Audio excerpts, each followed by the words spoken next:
नमस्कार, फिर से स्वागत है आपका गोल गुरु एकेडमी पे। और अपन जो पढ़ रहे थे वो पढ़ रहे थे कोपेन का जलवायु वर्गीकरण। और अपन पढ़ रहे थे जलवायु परिवर्तन के बारे में। अपन कोपेन का जो जलवायु वर्गीकरण है पिछले वीडियो में पूरा देख चुके थे। अब अपन शुरू करेंगे जलवायु परिवर्तन या क्लाइमेट चेंज क्या है। इसमें अपन ग्लोबल वार्मिंग की भी बात करेंगे और ओजोन परत में एक क्षरण जो हो रहा है वो अपन पहले पढ़ चुके हैं। तो चलिए शुरू करते हैं अपना टॉपिक। और आपसे यह उम्मीद है कि अगर आपको वीडियो अच्छा लगे तो आप चैनल को सब्सक्राइब और वीडियो को लाइक ज़रूर कीजिए। और अगर आपको कुछ लगे कि कुछ कमी रह गई है तो कमेंट बॉक्स में अपना कमेंट डालकर ज़रूर बताएं। तो चलिए शुरू करते हैं क्लाइमेट चेंज।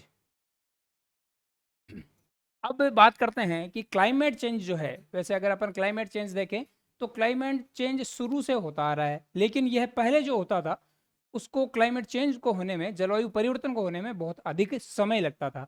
लेकिन वर्तमान परिस्थितियों में जो समय लग रहा था उसकी तुलना में बहुत ही कम समय में जलवायु परिवर्तन हो रहे हैं और वो एक खतरे का कारण बन रहे हैं। वर्तमान जलवायु लगभग 10,000 वर्षों से थोड़े बहुत उतार चढ़ाव के साथ स्थिर रही है। पृथ्वी के इतिहास में कई जलवायु परिवर्तन हुए हैं जिनमें हिमयुग और अंतर हिमयुग शामिल है। जलवायु परिवर्तन एक प्राकृतिक और सतत प्रक्रिया है। यह नेचुरली होती है और सतत प्रक्रिया है। कंटिन्यूअसली जो है जलवायु परिवर्तन होते रहते हैं।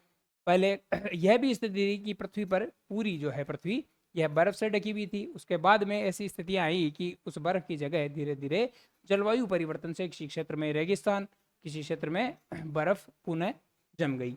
अब अपन देखते हैं कि जलवायु परिवर्तन के भौगोलिक साक्ष्य देखें, कैसे अपन पता लगा सकते हैं कि जलवायु परिवर्तन हुए हैं। 10,000 साल पहले जाके देखना तो संभव नहीं है और नहीं अपन आगे वाले 10,000 सालों के बारे में देख सकते हैं भाई आगे क्या होगा। लेकिन कुछ ऐसे प्रमाण हैं जिनके आधार पर अपन कह सकते हैं कि जलवायु में जो परिवर्तन है यह सतत है, कंटिन्यूअसली जलवायु परिवर्तित हो रही है। पहला साक्ष्य जो है वह है हिमानी चिन्ह। उच्च अक्षांशों में हिमानियों के आगे बढ़ने और पीछे हटने के अवशेष मिले हैं। हिमानी जो है बर्फ से जो भी चिन्ह बनते हैं उसके आधार पर अपन देख सकते हैं कि वर्तमान में जिस क्षेत्र में रेगिस्तान है, पुराने वर्षों में, पिछले वर्षों में जो है वहां हिमानी जो है बर्फ से वह क्षेत्र ढका हुआ जरूर रहा होगा, क्योंकि हिमानी के जो चिन्ह है इस बात के गवाह हैं, प्रमाण हैं।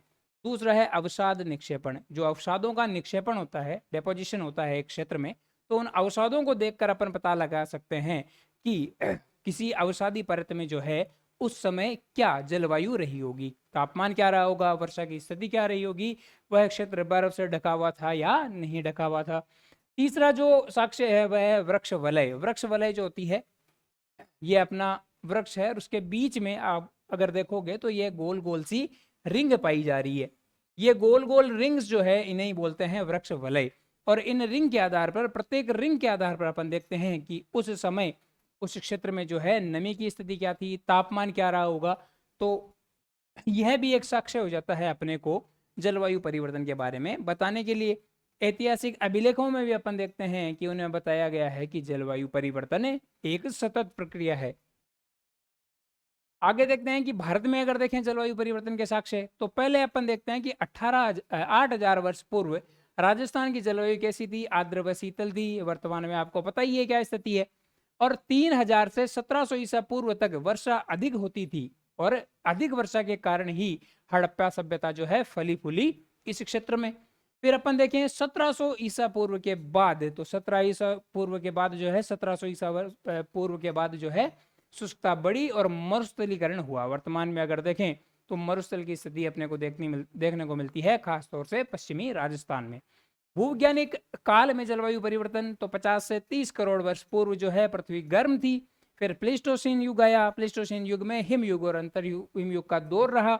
अंतिम हिमयुग जो था वह 18,000 वर्ष पूर्व था और वर्तमान अंतर हिमयुग जो है यह 10,000 वर्ष पूर्व शुरू हुआ। इन सभी की चर्चा अब जब अपन भूवैज्ञानिक काल चक्र पढ़ेंगे, वैसे तो आपके सिलेबस में नहीं है भूवैज्ञानिक काल चक्र, लेकिन फिर भी अपने को भूगोल पढ़ने के लिए भूवैज्ञानिक काल चक्र पढ़ना बहुत ही आवश्यक है। मैं प्रयास करूंगा या तो मेरे द्वारा भूवैज्ञानिक काल चक्र पढ़ा दिया जाएगा या फिर अपने जो सर हैं भेरा राम जी, उनके द्वारा भूवैज्ञानिक काल चक्र आपको पढ़ाया जाएगा। तो आगे अपन देखते हैं आधुनिक समय में अपन देखें तो जलवायु परिवर्तन के क्या क्या साक्ष्य हैं। पहला है कि 1990 के दशक में, 1990 का दशक क्या था, वह बहुत ज्यादा गर्म था। ठीक है, गर्म दशक था और भीषण बाढ़ जो है देखी गई थी 90 के दशक में। फिर साहेल प्रदेश जो है, अफ्रीका का क्षेत्र है साहेल प्रदेश, यहाँ विनाशकारी सूखा देखा गया। अगर देखें तो यह जो क्षेत्र है, इसमें मॉरिटानिया, माली, नाइजर, नाइजीरिया, चाड, सूडान, अफ्रीका का यह जो क्षेत्र है, इसे क्या जाना जाता है? इसे जाना जाता है साहेल नाम से। 1930 के दशक में देखें तो बाउल ऑफ सैंड या धूल का कटोरा जो क्षेत्र है, यूएसए में पड़ता है, वहां भीषण सूखे की स्थिति देखी गई। 1550 से 1850 में यूरोप में जो है वह टेम्परेचर बहुत ज़्यादा कम देखने को मिला, इसे लघु हिमयुग भी कहा जाता है। 1885 से 1940 में तापमान वृद्धि की प्रवृत्ति, और 1940 के बाद में तापमान वृद्धि तो हो रही है लेकिन थोड़ी सी दर जो है इसकी धीमी हुई है। अब अगर जलवायु परिवर्तन का एक और साक्ष्य देखें तो साहेल प्रदेश अपन ने देखा ही था। अब कार्बन सिंक, ये अपना हो गया क्लाइमेट चेंज क्या है इसके बारे में, थोड़ा सा छोटा सा टॉपिक है कार्बन सिंक, इसके बारे में अपन चर्चा कर लेते हैं। अपन देखते हैं कि मानव द्वारा जो भी इंडस्ट्रियलाइजेशन हो रहा है, औद्योगिकरण हो रहा है, उससे धीरे धीरे कार्बन की जो मात्रा है पृथ्वी पर वह बढ़ रही है। अब इससे नियंत्रण पाने के लिए अपन क्या करते हैं? अपन कार्बन को इकट्ठा करते हैं और प्रयास करते हैं। कैसे इकट्ठा करते हैं? कि वायुमंडल का मानव निर्मित जो स्रोतों से CO2 अपने को प्राप्त हो रही है, उसका अपन पहले भंडारण करते हैं। भंडारण करने के बाद में प्रयास करते हैं कि उसका आयतन कम किया जाए। आयतन कम करने के बाद में उसे ऐसे स्थान पर ले जाया जाता है जहां उसका अपन वापस निक्षेपण कर सके। अपन पृथ्वी के अंदर चट्टानों के नीचे उसको स्टोर करते हैं ताकि वायुमंडल में जो है वह कम हो सके कार्बन डाइऑक्साइड की मात्रा या कार्बन की मात्रा। प्रक्रिया में क्या होता है? पहले अपन संग्रहण करते हैं CO2 का, फिर परिवहन, उसका आयतन घटाकर उसको परिवहन किया जाता है, फिर आता है अपने पास भंडारण। भंडारण में जो पृथ्वी की चट्टानी परतों में जो है गहराई में उसे स्टोर कर दिया जाता है, जमा कर दिया जाता है।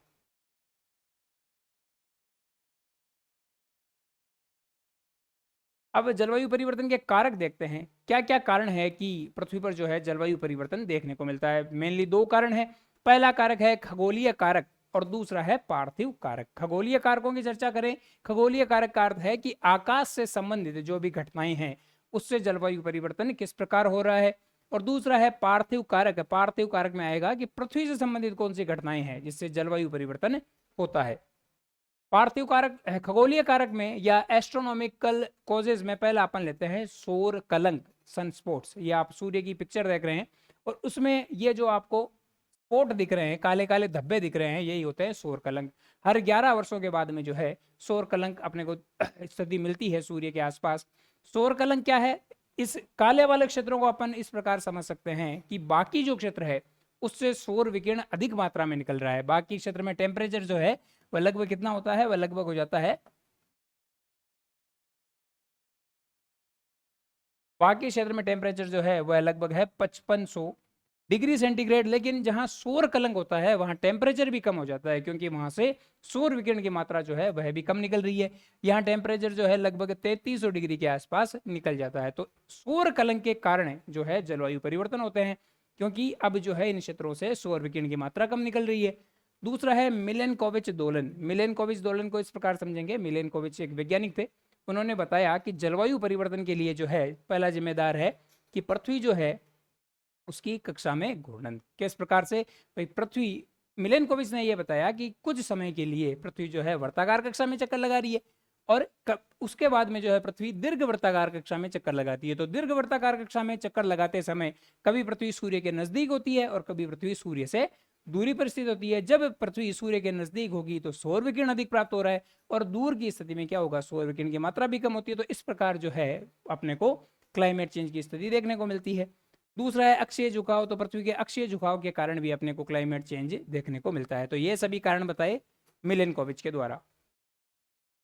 अगला देखते हैं पार्थिव कारक। पार्थिव कारक में अपन देखेंगे कि ज्वालामुखी क्रिया। ज्वालामुखी क्रिया में क्या होता है कि जैसे ही ज्वालामुखी विस्फोट होता है विभिन्न गैसें, धूल कण, राख जो है आसमान में, वायुमंडल में छा जाती है।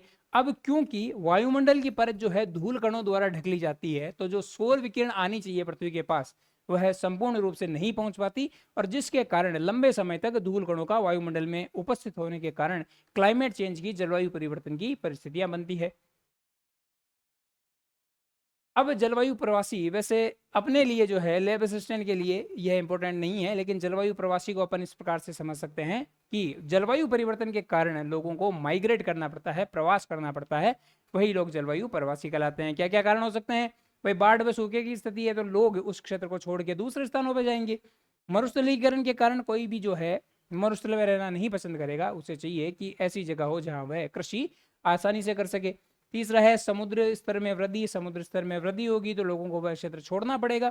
जंगलों में आग के कारण उन्हें दूसरे स्थानों पर जाना पड़ता है, और मौसम में बदलाव के कारण भी क्या होता है, उनका जलवायु प्रवासी के रूप में वह जाने जाते हैं। तो इन सभी कारणों के कारण लोग अपना स्थान छोड़कर दूसरे स्थानों में बस रहे हैं, तो उन्हें ही जलवायु प्रवासी बोला जाता है।